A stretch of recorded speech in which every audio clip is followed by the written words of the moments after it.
All right, what is going on, YouTube? Happy Monday. We've got 2 more days left in December. I want to keep crushing it. We're having a fantastic December. We are on a 22-8 run over the last 3 days. That is a 73% hit rate. That's pretty damn good. And that doesn't include all the things we gave out on Discord and all that good stuff. So we'll talk about the recap. We'll go over the NBA. We've got Monday Night Football. It is a big day. But if you haven't yet, join the Discord. We are trying to create an awesome group, man. It is absolutely free. Link is down below. Give out plays and things like that in there as well. Just talk shop. If you got plays you guys want feedback on, happy to give that as well. But yeah, let's talk about the recap yesterday. Wonderful day, 10-2. So very, very beautiful day. We absolutely crushed the NFL. Aiden O'Connell was our only miss. He missed by 3 yards, man. 3 yards. And he had a late drive in the fourth. I thought we were going to hit it. But it wasn't meant to be. But we hit Bucking Irving over 16.5 longest rush. We hit Jonathan Taylor 100 plus yards at plus money. Sam Darnold over 32.5 pass attempts. Malik Neighbors over 5.5 receptions. Jason Sanders over 1.5 field goals made. Matt Gay over 1.5 field goals made. Sweat free. In the NBA, we had Goga Batadze double-double. Easy money. Ben Simmons over 6.5 assists. That line was at 7.5. It was like 8.5 on some books, but we got the early value there. Tyler Hero under 3.5 3-pointers made. Check that box. He got ejected with under a minute left, but we hit that box. RJ Barrett over 1.5 3-pointers made. That was our only loss in the NBA. Damn it. That sucked. He made one, took 5 attempts, only made one. Nick Claxton under 8.5 rebounds, sweat free. He had 5. And then we had Zach Edey, but he did not play. So we got a DNP there. Like I said, overall, fantastic, man. We are absolutely crushing the NBA right now. Now, that said, it ebbs and flows, right? Things can come back down to earth. So I am realistic, but I love the plays I have today on the card. And I love my NFL plays. So we'll get to all that. Let's jump right into the slate here for the NBA. Knicks and the Wizards. This is a rematch of the other day. And the Wizards actually took it into overtime. That was nice because we had Bilal Coulibaly over rebounds. And we also had over his assist. He ended up banging that in overtime. So that was useful for us. We also had Mikal Bridges under rebounds, which you don't really love overtime on that, but we ended up hitting that as well. So rematch from 2 days ago, Knicks minus 11.5. Can't trust them. They just went into OT in this exact same game. I would actually lean towards the under 230.5 in this contest, but don't want to touch an 11.5 with the Knicks team. Bulls and the Hornets. We'll talk about injuries. There were some here. So LaMelo's probably not going to play. Caleb Martin's probably not going to play. Brandon Miller's probably not going to play. Trey Mann is definitely out. On the Bulls side of the ball, Zach Giddey should be back tonight. Zach LaVine should be playing. And then Dosunmu is most likely going to be out. So that opens up more playing time for Kobe White. Josh Giddey. I think Josh Giddey has a pretty nice day. Just don't want to pull the trigger on it. Someone in the Discord mentioned playing a triple-double for Giddey tonight. I don't hate that whatsoever. So that could be a big plus money play there, potentially. Yeah, for me, 6.5 for a Charlotte team without Ball and Miller. It just seems wrong, man. So give me Chicago minus 6.5, even though they're on the road. Yeah, it's just too good to pass up there. Over under, I talked to you guys about this. My theory with Charlotte, they're just too spotty with the shooters. Now, without LaMelo being out, that does change things a little bit, but I don't see shooters in this lineup, right? Missick, Seth Curry is not a guy. I like his under 1.5 3-pointers made or his under, I think it's 10.5 points. So I just don't see guys that can score in this lineup. That said, I do like Mark Williams over his rebounds. 8.5 is just too low. Vucevic, slight lean towards his over, but that guy's burnt me so many times I don't want to touch a 10.5 with him. Miles Bridges, 7.5 rebounds was pretty good. That almost made the card. So there should be rebound chances for Charlotte. Bulls do take a ton of shots. They play at a pretty quick pace, but ultimately 6.5 this is an incorrect line. I don't bet money lines very often. This is probably one I will play today, actually. All right, next game. Clippers and the Pelicans. Another weird line, 6.5 to a Pelicans team that just absolutely has just been trash. Still riddled with injuries. Missy is a game time decision, so their center. Alvarado's still out. Ingram's out. Zion Williams is still out. So the only thing I love in this contest, Herbert Jones over 6.5 rebounds plus assists. This line's too low. He has been really stealing rebounds and assists from DeJounte Murray, so I like him to get over 6.5 today. I think that should be 7.5, maybe even 8.5. So good discount there. Ultimately, give me the Clippers minus 6.5. Also, don't mind Zubac over 12.5 rebounds. Did not make the card, but Pelicans do give up a ton of rebounds. So that is potentially one I'm just not sold yet. 6.5 just seems really low, man. Seems way too low. All right, next game. Denver Nuggets and the Utah Jazz. So Jazz at home, a little bit better. Joker's rebound line's at 11.5. That seems low. Seems really low. He only had 10 against them last time. I just feel like the Joker's effort level just varies up and down. One play I do like in this is Walker Kessler over 10.5 rebounds. I think, I don't think, but John Collins is unlikely to play today. So that's going to open up the door for him to get more rebounds. And we've just seen centers have good success rebounding the ball versus Denver. So I do like him to get over his chances. He has had a ton of chances. Denver should give those to him, especially with a -7. I would lean Denver -7. It just feels a little low. Over under of 239.5 seems too high in my opinion, but I don't really want to touch it. So I would lean under. Just props in this game, really. That -7 is just a weird line against the Jazz. All right, next game, Mavericks and the Kings. Kings are going through it, man. They are struggling right now.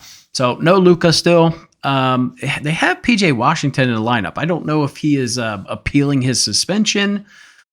I'm not sure, so I want to stay away from that. Kyrie Irving assist has been one we've been banging that under. They've adjusted to 5.5. I don't want to pull the trigger on 5.5, but Derek Lively is a game time decision. It's just nothing I really love in this game, to be honest with you. So don't have any props in it. Nothing I personally want to play in this. I would lean towards the over 229.5. And give me Dallas plus 3.5. Kings are just not in a good place right now. All right, next game, Cavs and the Warriors. One play I love in this, give me Jared Allen, double-double, plus 115 on DraftKings. Last time he played them, he had, 13 points, 12 rebounds. So for him to get his rebound lines at 9.5, if you want something a little safer. Golden State they don't have bigs. Draymond Green is not a tall center.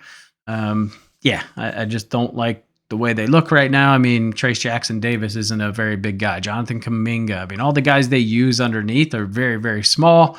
Looney, guys like that. So I like that today. Give me Cleveland -4.5. This line just feels really low, and Cleveland blew them out last time they played them. So 4.5 line against this team.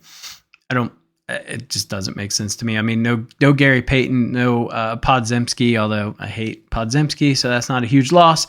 Looks like Okoro is going to be out tonight, but other than that, it's going to be their main starting lineup, so I don't understand this line either. Last game on the card, Philadelphia 76ers and Portland Trail Blazers. Now, I'm going to tell you guys something that might shock you. Joel Embiid is a game time decision. He may not play. I don't know. I'm not real sure. He got hit with a pillow, might have broke his face. Not real sure. So he's a game time decision. Drummond is a game time decision. So those are two big game time decisions. I do like Joel Embiid under 9.5 rebounds. I just don't like this guy's effort. He's just been super lazy, and I just feel like he doesn't want to be in the game, if I'm being honest. So -5.5 with all the potential players being out. Portland's got some guys being out. Jeremy Grant probably going to come back tonight. Banton, Kamara, their game time decisions. I would lean Philly -5.5. Embiid being in the lineup doesn't really move me one way or the other. If Drummond's in the lineup, I'm banging his rebounds. He will get a ton of boards tonight if Embiid's out. So I do like that. All right, let's get into the NFL. This should be a fun game tonight. I am looking forward to this game very, very, very, very much. All right, Lions and the 49ers, we see a line of -3.5 for Detroit. Weather is going to be, I think it's going to be low 50s with fog potentially. So not terrible weather. We don't have any wind issues. Detroit needs to win, honestly. So they're going to be playing very hard. 49ers obviously are just kind of playing for pride at this point. We see an over-under of 50.5. That feels pretty low for the Lions and the Niners, to be honest with you. So, in my opinion, I think the Lions should be able to run the ball a little bit, but I think Goff has an absolute beast of a day. I love him to go over his passing yards, completions. I just think he has a fantastic day. He's just been locked in lately. So that is where I'm leaning in that. You know what? I did not do the best bet. So let me clip that and we'll talk through it. Okay. So let's get into this, get you guys on your way. So let's start with the NBA. Plays that I like. Mikal Bridges under 3.5 rebounds. We were just on this the other day. He's under this in 2 of his last 10 games, and he's under this in 5 straight. He had 3 versus Washington 2 days ago, and that included overtime. So I'll take this at minus 105. This is just a pure value play. Give me Cat over 12.5 rebounds. We haven't touched Cat in a while. He's over this still in 60% of his last, so 6 of his last 10. He had 14 versus Washington last game. I think he's due. The only issue is he's just been getting into foul trouble a lot lately. So as long as he can avoid foul trouble, 100% he clears this line. So give him there. And then Jordan Poole over 7.5 rebounds plus assists. He did not play in this last game against the Knicks. He's over this in 7 of his last 10. He had 9 rebounds plus assists versus the Knicks when they played in November. This line just feels a little too low. Now, you can still look at Koulibaly. They did up his assist to 4.5 from 3.5, so I don't want to touch that. His rebound line is still at 4.5. It's just Koulibaly scares me, right? Last game, he had 4 rebounds in the first, and he didn't get that 5th until overtime. So, you know, like I think I said it before on Koulibaly, he's always a sweat. It comes down to the last minute or 2 with him. So if you want to take it, great. I'm just going to fade it today.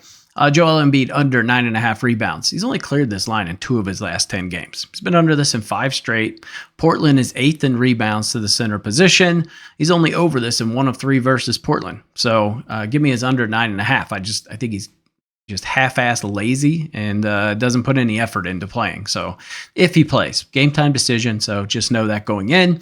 Herb Jones over 6.5 rebounds plus assists. He's over this in 7 straight, over this in 9 of his last 10 home games. So I do like him to clear this, especially if Missy is out, although Missy being in doesn't affect it a ton. But if he is out, it does help us just a hair. And then give me Mark Williams for the Hornets over 8.5 rebounds. He's over this in 7 of his last 10 games without Brandon Miller. He had 9 against Chicago on December 14th, but he had 19 rebound chances. So I do think he'll have a plethora of rebound chances. A bit of a coin flip between him and Miles Bridges. So if you want to go Miles Bridges, certainly don't blame you. His line is 7.5. I'm just going to go with Mark Williams here in this spot. And then give me Kessler over 10.5 rebounds at minus 105. He's over this in 7 of his last 10. Denver should give him ample rebound opportunities. And John Collins being out will definitely help him. Although it's not confirmed Collins is out, I do expect him not to play. So it really comes down to him and Lauri Markkanen to get the rebounds tonight. And then give me Jarrett Allen, double-double at plus 110. He had 13 points, 12 rebounds last time they played. He hasn't been getting a ton of rebounds, so I think this will be a nice game for him to have a bounce-back night. Golden State does give up a ton of rebounds. Obviously, he is fighting with Evan Mobley for these boards. But I do like him to get that tonight. And then the line being so tight, he should play, somewhere around 25 minutes tonight. George Kittle, we get to the NFL, under 5.5 receptions. Ooh, I know, it's hard to fade George, but got to do it. Detroit, number 1 in terms of fewest yards and receptions allowed to the tight end position. So I do like him to go under 6 receptions tonight. Give me Jamison Williams over 3.5 receptions. He's over this in 5 of his last 6 games. We're seeing this line somewhat low because San Francisco is 5th in fewest receptions allowed to the wide receiver position. And then give me Goff over 2.5 or 250.5 passing yards. This is a little low on FanDuel. This is hovering around 255 on most books, but He's over this in 5 of his last 6 games. He's 2 of 2 versus San Francisco against this line. Threw for 338 yards against them back in 2021, and then 273 yards back in January of this year. Next play is going to be Brock Purdy over 30.5 passing attempts. This line, I know it's heavily juiced at -146. This line's at 33.5, 32.5 on pretty much every other book. So to get this kind of a discount, I'll pay the juice. And then last play is going to be Jahmyr Gibbs over 17.5 for his longest rush, -125 on DraftKings. He's gone over this line in 7 of his last 10. Obviously, with Montgomery out, he should get ample opportunities tonight. So I do like that. Those are the plays I have. 3 leans that I like, but we already talked about a couple. Bilal Coulibaly, you can still get over 3.5 assists. I guess I was wrong, but it's on DraftKings, heavily juiced at -154. So that would have to be a dance partner most likely. And then DeAndre Ayton, double-double, -130 on DraftKings. Almost made the card. Just didn't put it on there. And then Zubac over 12.5 rebounds at -110 on DraftKings. So those are the plays that I like today, guys. Like I said, make sure you guys like the video, comment, subscribe, join the Discord. Link is down below. And I'll catch you in the next video.